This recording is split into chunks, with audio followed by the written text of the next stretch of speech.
Hey everybody, my name is Beth Balmer. I am the Executive Pastor at Grace Long Beach, and I'm delighted today to be joined by a few of the other worship leaders around our great city.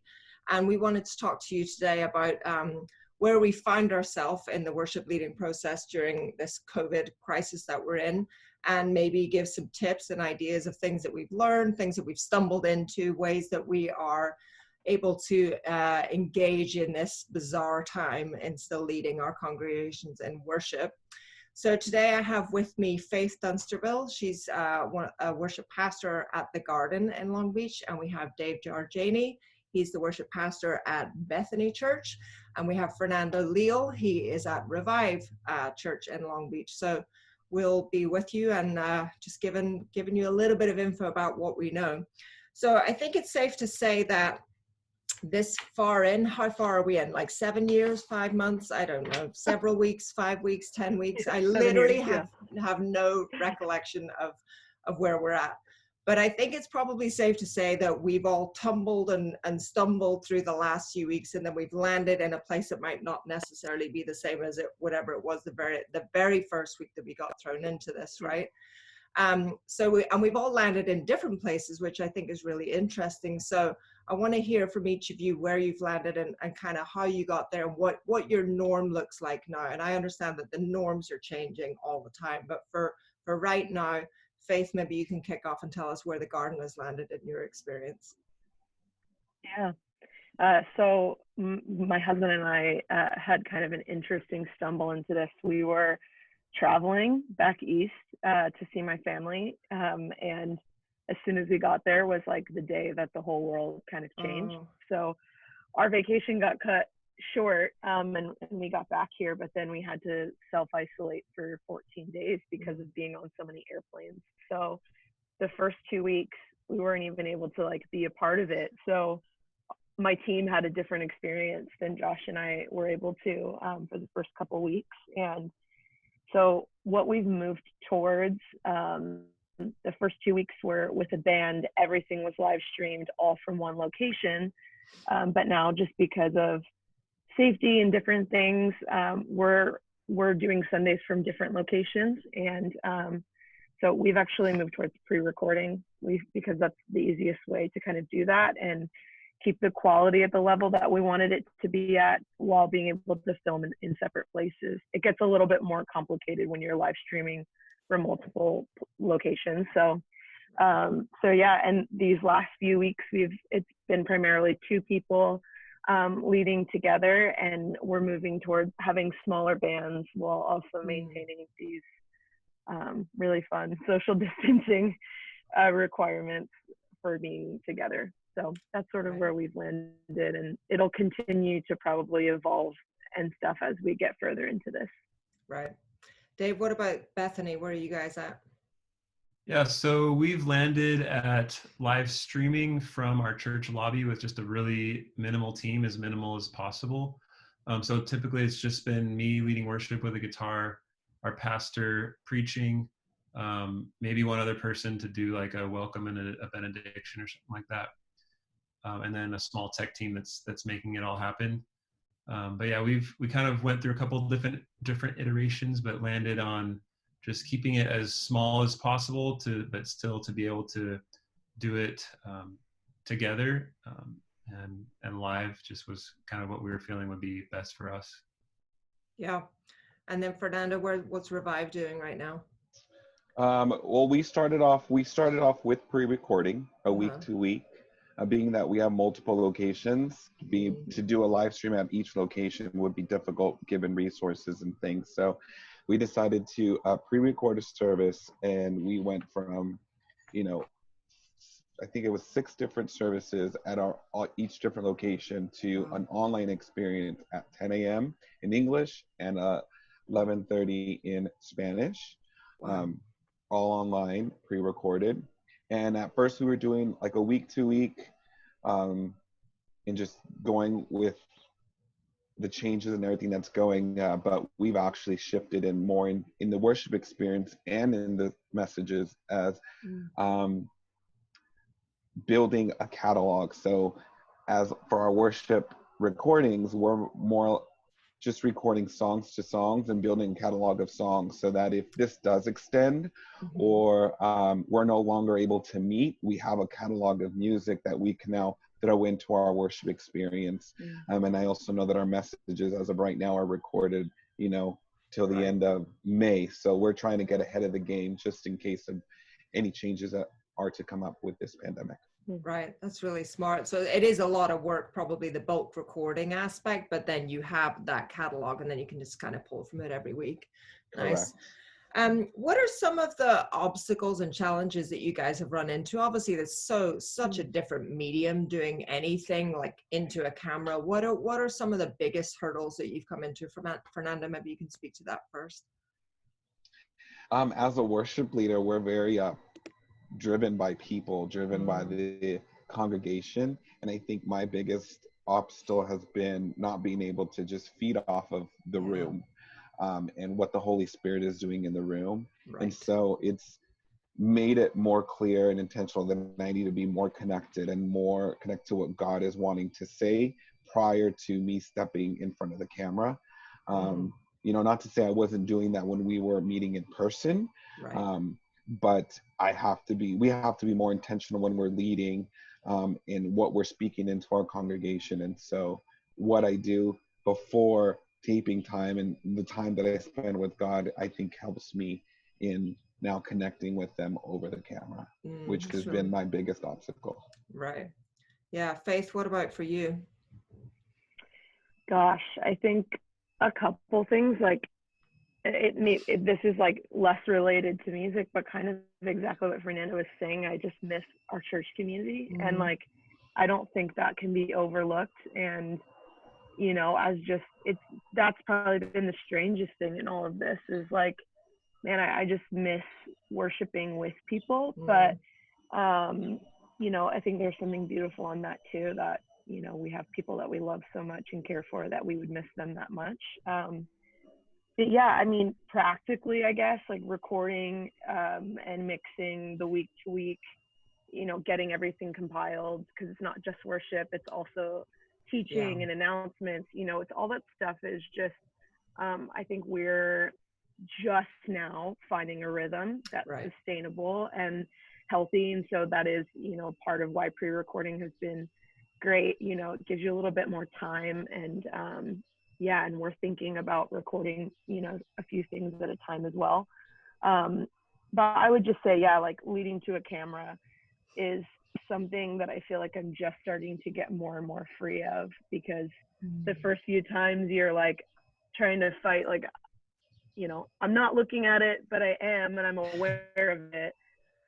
But also like, you know, this is when that idea of like worship being for him and for him alone is so important. And it becomes so real when you're like, man, if I just close my eyes, like I'm here to just be with him, and that would be enough to lead people into it. But I agree, like the preparation looks different now, and it's fighting for presence, like to be present in that moment, prophetically, even just for our churches. Like, what is God saying when this does go live? You know, I believe he can speak in that space so beautifully. So, amen. Dave, what about you? Any obstacles? No, none. We're good. I know you're pro, right? Yeah, right. No, I mean, the technical side has been very tough, just completely switching what we're doing on a moment's notice. We weren't live streaming before. So just figuring that out even. And I mean, there's so many options, services and platforms, and you, at the end of the day, you have to choose one, and that affects people. And we've had trouble with people accessing, and, you know, just making sure that the quality is as good as possible so people can really engage with it. Also, just like, especially at the beginning, the changes from week to week, like, because we didn't know, you know, the first week we were just, you know, kind of streaming with our whole team and, you know, in the sanctuary. And then the next week we went to home and tried to do the Zoom thing, and that just was not working. So that's why we ended up back at the lobby. So it just like was constantly changing at the last minute, which was really stressful, I guess I would say, personally. And then what we landed on was that live stream, and kind of with the minimal team. And basically most weeks it's been just me, although a couple of times we've pre-recorded like some other people from their homes and brought it into the live stream. But for me personally, and then maybe this is just kind of, I'm realizing a character defect, like I was realizing I've been realizing how vulnerable I've felt. Like I'm used to having a team. I love the team. Yeah. Also, the team kind of supports you and builds you up and strengthens you. And so then all of a sudden you're by yourself playing a guitar and singing.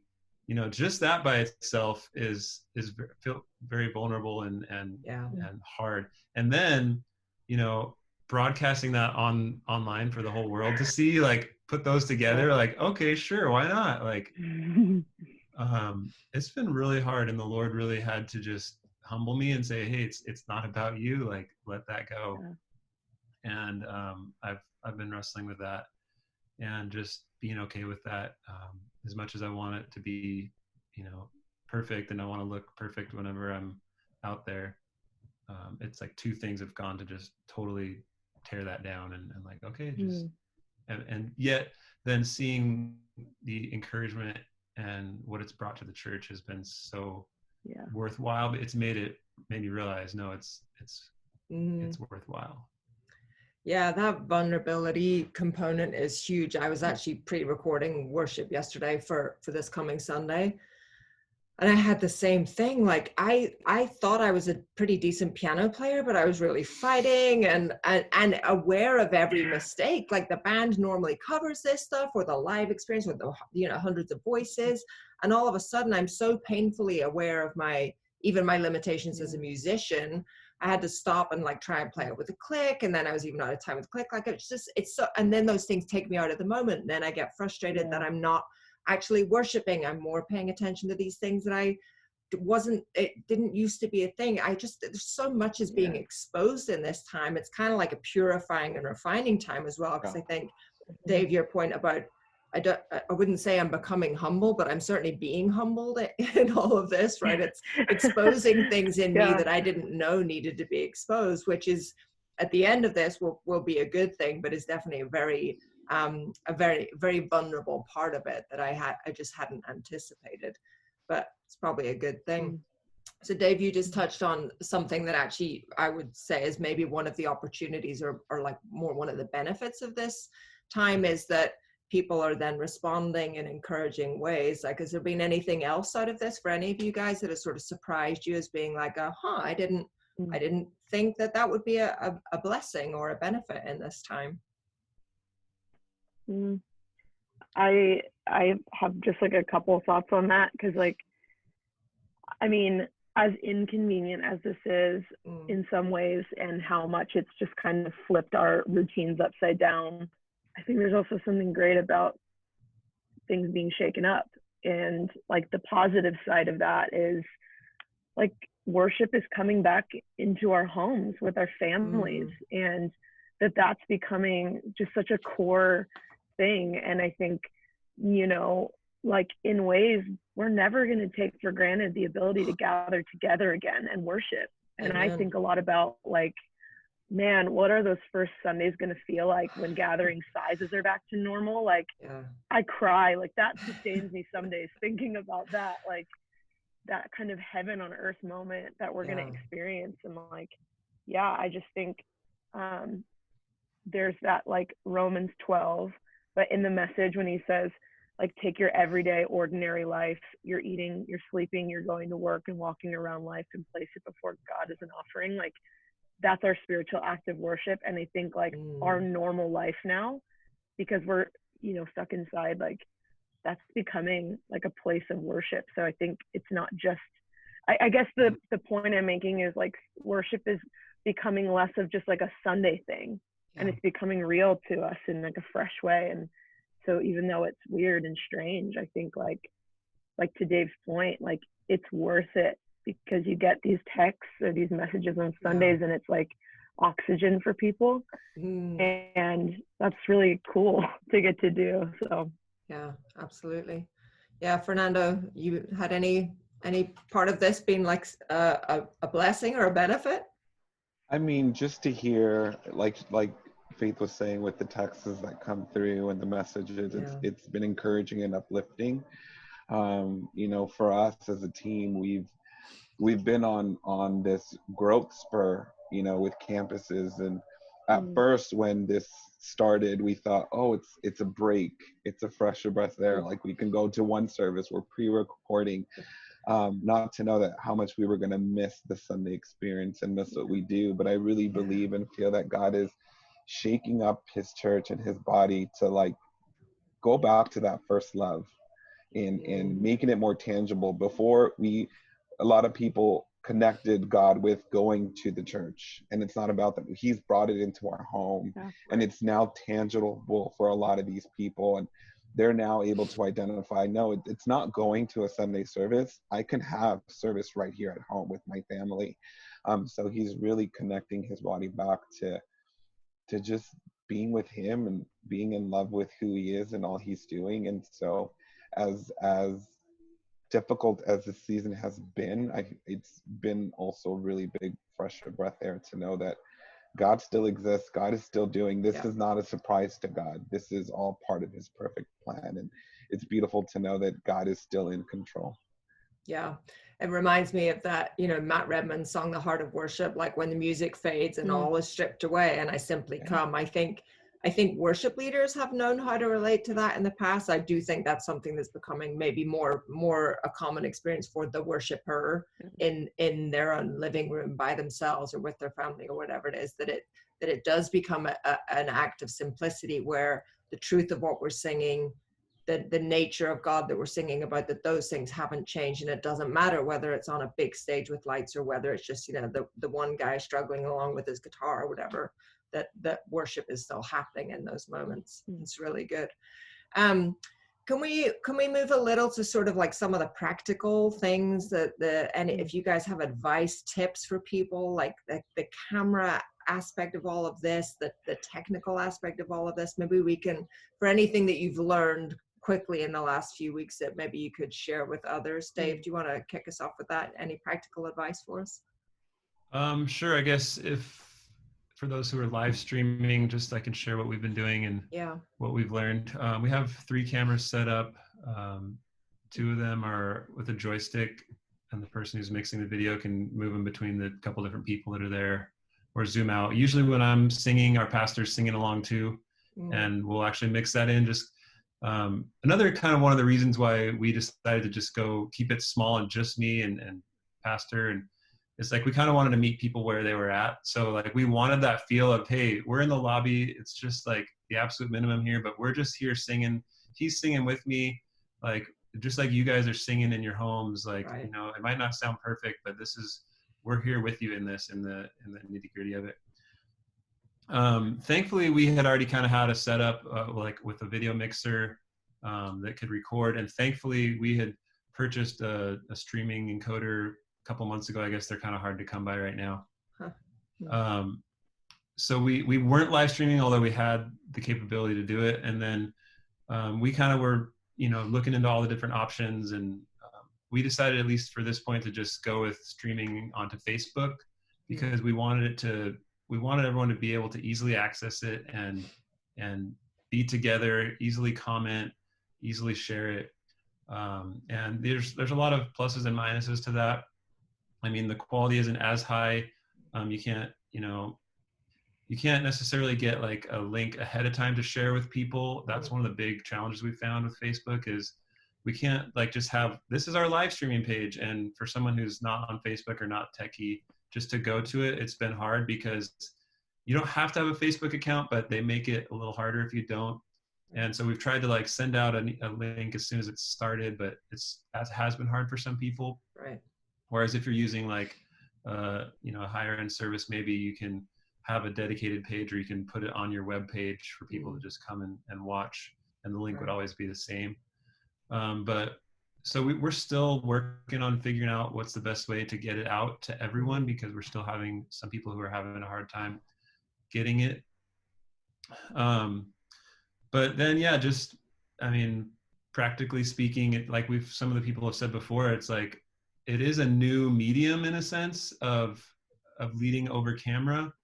And, we're used to leading on a stage, like Fernando was saying, with the people, and there's energy in that. And so you feed off of that, you react to that.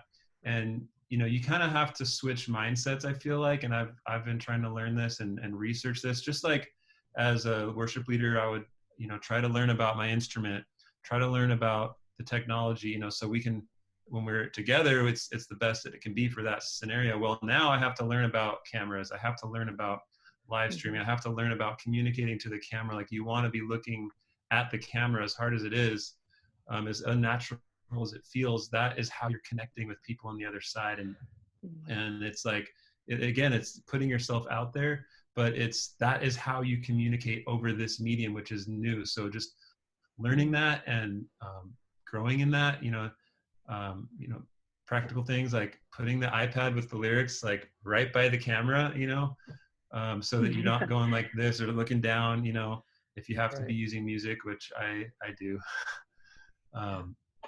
Just making like those little tweaks to make it effective and to help connect with your people who are just longing for that connection and that encouragement. You know, the second week, when I was at my house, like I literally just put a TV up with the lyrics, and I had my son advancing the lyrics so they could see the words and sing. Like, people want to sing. Like, I didn't want it to be just me. So like, whatever you have to do to make it so they can sing along and engage, you know, if you don't have fancy equipment, like you can find a way to make it work, so people can still engage. That would be my encouragement. And just think about what is that medium and how do you shift what you're doing to help people be able to still connect with the church and engage. And also for us, Facebook was huge because we kind of made it like a digital lobby where we opened it up a little bit early. The stream was going with just some announcements and stuff, and people would check in and comment, say hi, and just kind of, there was almost a space to just still connect, which was really beneficial, which has been really beneficial for people. I think it's not the perfect solution, but we've enjoyed the benefits that it's brought. Yeah, it's really cool. Fernando, what tips you got for us? Pretty similar to Dave. We do 3 cameras, 2 stationary ones, one getting the full stage, 1 close up, and then a moving camera guy. We try to stick to 8-piece span. Sometimes we want smaller, some we stick to 8, but and then we're using Facebook Live and as well as YouTube. We put the YouTube link into our website so that people who don't have Facebook can go into our website and go from there. I'll have to ask you about that. As a staff, we kind of divide and conquer. We do that pre-lobby, right, 15 minutes before, and we're all, you know, how's everybody, you know, checking in, and some take the YouTube, some take the Facebook, and we all take a part of sharing the link as soon as it's up, just so that whoever's following us, you know, they can find it quickly, or it'll be at the top of their feed if you know, they're not following the church, but they're following the pastors, they're following myself. So we try to do that so that they can easily access it in multiple spaces. Yeah. Did you guys have that sort of camera? I mean, both you, Bethany and Revive, that camera work beforehand? Or, I mean, you're saying you have 3 camera operators. I'm like, we had none of this beforehand. Is that something that you've morphed into, or was that the way it was? We did, which was great. So we were already starting to record our services, and we started to implement the process to do that and where the cameraman would be. And then this kind of forced us to now put everything we were planning into fast forward. And so, you know, thank God we were already starting to work on a lot of this on the back end. We weren't fully ready yet. We were just collecting content from our live services. So we had some practices. So when all this happened, it was like, all right, guys, like everything we've been doing for the past year or so, let's now put it all into action. Wow, that's really cool. I mean, in some sense, that's quite a blessing. We were scrambling the first week. We didn't even like own a camera or anything. So for us, it really has been quite the learning curve. Our poor tech guy, I think we might have blown his brain a few times on this. But Faith, what about you? What have you learned in this whole camera version of worship leader? So many things. First of all, I think for anyone who's watching, give your sound person a gift card or something. Like, this is a time to just say thank you. They're working so hard. I know a lot of people are just learning so much right now. I feel like just practical kind of like advice I would say to any worship leaders who are watching right now, or any church staff, is like, this is a time to maybe lay down your job title a little bit and like do what is needed. Like, everyone on our staff is having to do kind of things that would normally fall outside of our responsibility in order to really serve our church right now in a way that makes sense for this season of church life.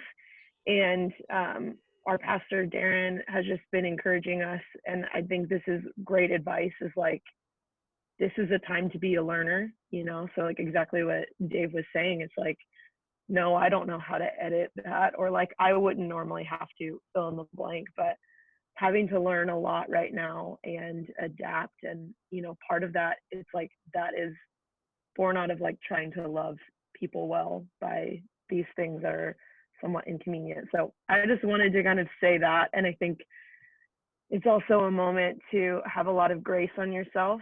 I think the tendency too is, because everything's being broadcasted online, maybe churches feel like this comparison of like, my gosh, are we not doing enough or whatever? And I just think this is a moment to not compare.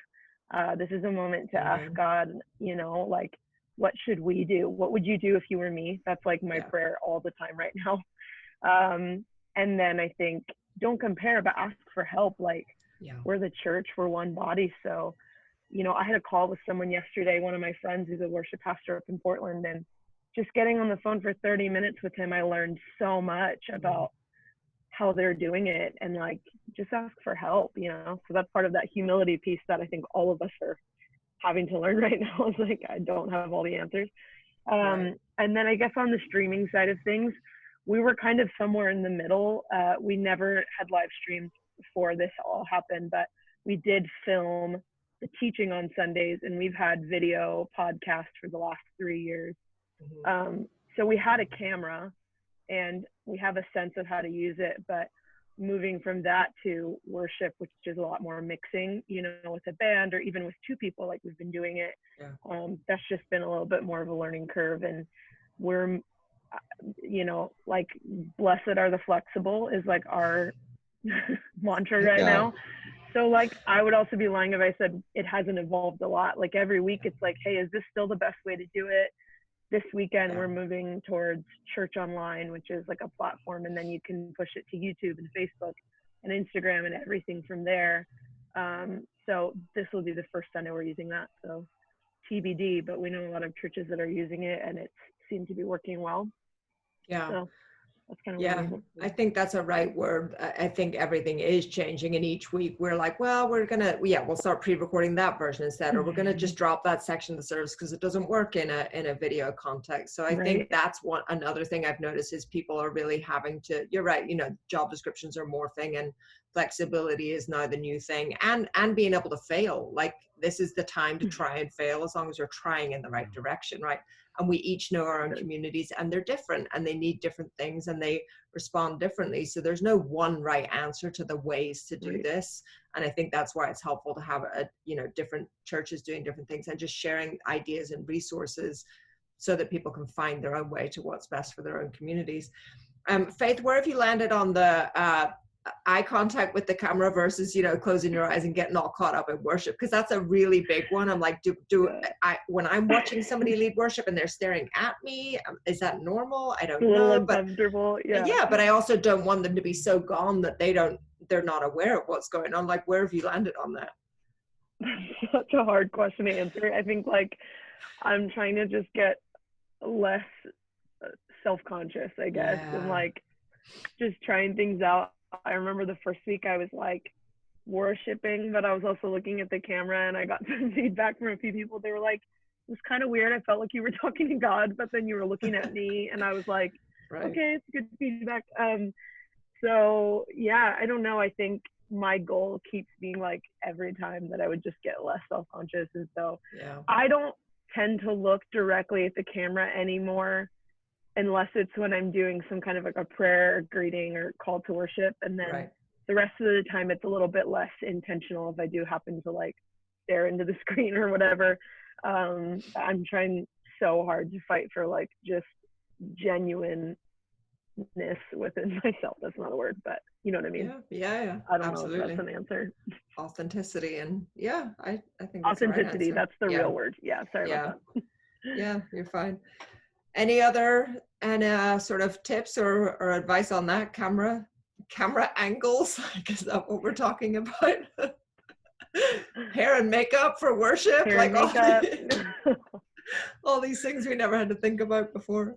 Well, Zoom has the touch-up feature, you know, so. Yeah. No, I didn't. Yeah, Thank you you. can touch up your appearance. Yeah. Fantastic. No, I was going to say though, kind of you hit on this just really briefly, Beth, but just even rethinking your service flow and elements, because what you did before might not necessarily be ideal anymore. And that might just be little tweaks. It might be major. It might be how long of a segment for this or that, or it might be, you know, obviously we're not doing a bunch of stuff, so we don't have a bunch of announcements anymore. So what, you know, but you still need to communicate stuff. But like we moved our announcements to the very beginning and made it part of the welcome. Whereas it used to be more like right before the message, but that was mainly because people weren't really there, you know, at the beginning necessarily when we were meeting in person. Yeah. So we thought, well, now that we have like, usually more people are on right at the beginning, or if not, if they're watching it after the fact, they watch it from the beginning usually. We want it to kind of feel welcoming and, you know, let them know what's going on, but then let the rest of it flow a little bit more, you know, connected with the worship and the message and prayers and stuff. And, you know, like seat and greet, we used to always have a greeting time. We're not doing that. So like a couple of people said, like, how can you tweak things to make it work with this new, you know, platform and what you're doing? Don't feel like you have to do everything the same. Communion, you know, you gotta have, find ways to let the people engage in that and everything that you do. We've been doing prayer times once a month too, which we used to do before in person, but now we're doing it where a couple of the pastors will come and just spend some time praying, maybe based on a couple of scriptures, and then we'll just take requests, you know, live via the comments or email and pray for them right there, like over the interwebs, you know. And so just like new things, trying new things, and being open to that, I think is important. That's right. Not just trying to do what you were doing before, but put it online. Yeah, it's good. For Revive, we have changed a lot of how we do our service. Our pastors have always pushed us to never get comfortable, always be open to flexibility and change. And so when we decided to record, we did kind of change the way our service flow goes. Our announcements, we've kind of dropped, really. We've pushed any announcements to do social media or through our website. Our service is really just worship content, you know, tithes and offering, and then we go into the time of the message, and then we'll push, you know, our Connect to Life email, connect to our life groups, things like that. And so any announcements, you know, our pastors are pushing out devotions throughout the week on social media. We've done some Zoom, we've hosted some Zoom with our dream team, you know, some Zoom meetings with that. We were thinking of maybe some pre-service Zoom lobby time. We talked about that. Maybe that's an opportunity for the future in the next coming of weeks, trying to see how we can bring the cafe experience into a virtual. We're still trying to figure out how that would work.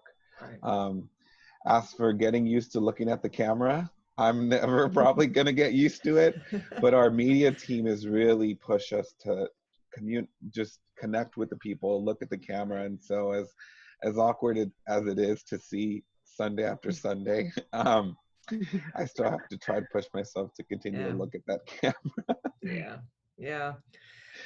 Yeah.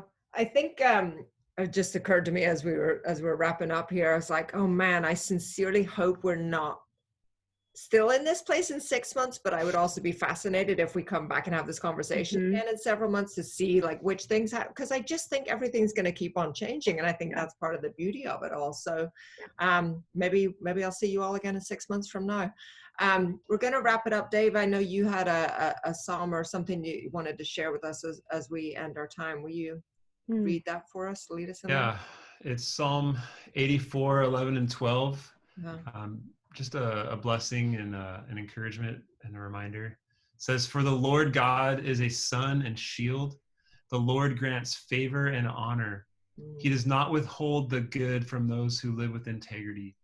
Happy is the person who trusts in you, Lord, Lord of armies." Amen.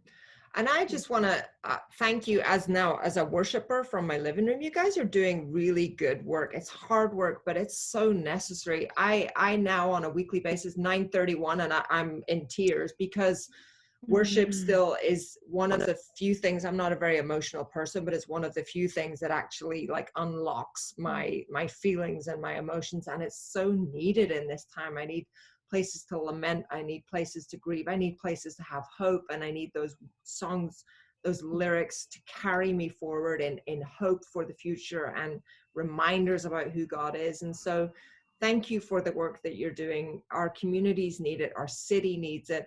The world needs it at this moment. But I just want to say thank you for your flexibility and all the hard work and all of these adaptations that people are making.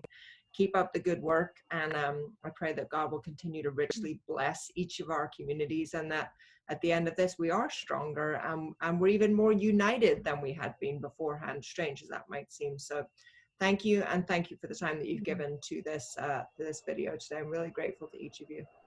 See you soon. Of course. Thanks. Bye. Bye.